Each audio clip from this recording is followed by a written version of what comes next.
Cami. Thanks to Jeff, and thank you, Javier, for being here and showing your support.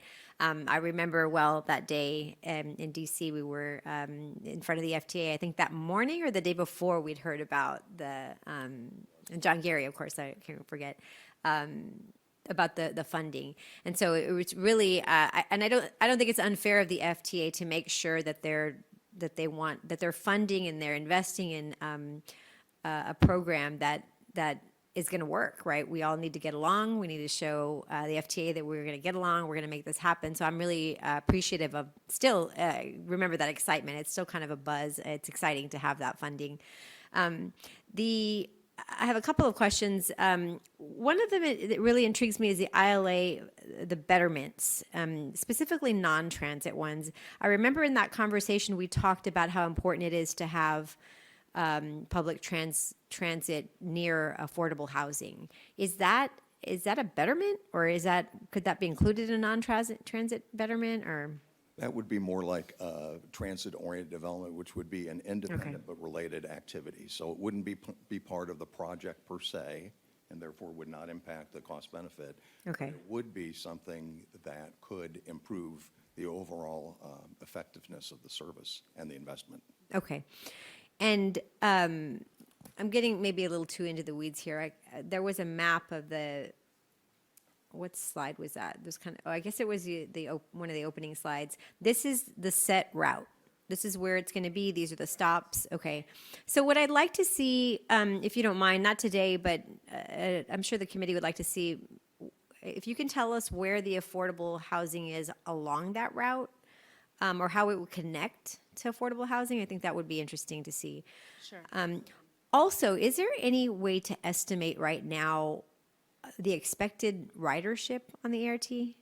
Yes, absolutely, and it is one of the requirements that Federal Transit has, actually in the really entering into this project development, because they don't want to, absolutely. So pre-COVID, so basically what we do is we look at all the lines that are serving today, and so pre-COVID, that was a little over 4,000, between 4,000 and 5,000 boardings per day.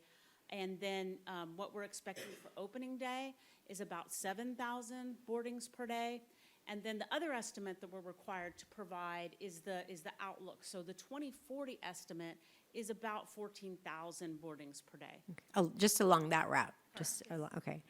And then, I know a lot of us in this room want to see the next step, the west-east too. So that's exciting this is the first step of that. And that estimate does not incorporate necessarily transit-oriented development, which could up those estimates ultimately. Sure, yeah. I mean, I'll tell you that your trustee over here is really keen on identifying where the best opportunities for affordable housing and other forms of transit-oriented development can be. So he's on the job. Fantastic, wonderful. And I know he served with us on the MPO too, so that's important. But so that's exciting. That number is exciting to know. Even opening day, we're going to have increased it to what at least that corridor ridership is right now. Correct? Absolutely, yes. So I had another question that I now forgot, but I have another 3 minutes. I may bring it back. But I think those are all my questions. Well, actually, no, one more. I'm sorry. Is this ILA, is it unique? I mean, I know it's unique to us. We've not really had to do this kind of an ILA before, but is it happened anywhere else in the country? Yes. So it would happen in any, basically any municipality working with a transit agency.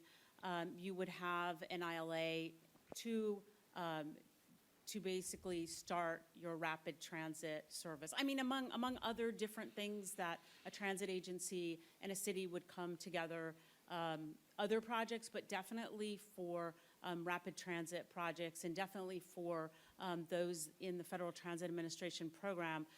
Now, I will say there are some cities where the transit agency is like a department of the city, and so those agreements look a little bit different. But yes, when you have the agency and the city coming together, absolutely. Okay. And in fact, in Houston, when I was in Houston, we developed in year 2000 the first ILA that supported their first light rail line. And prior to that, because of the large HOV network, I think we had 100 miles of one-way reversible lanes of HOV in Harris County. Got to think about that now. We jointly operated that with TxDOT. That was a Metro TxDOT project.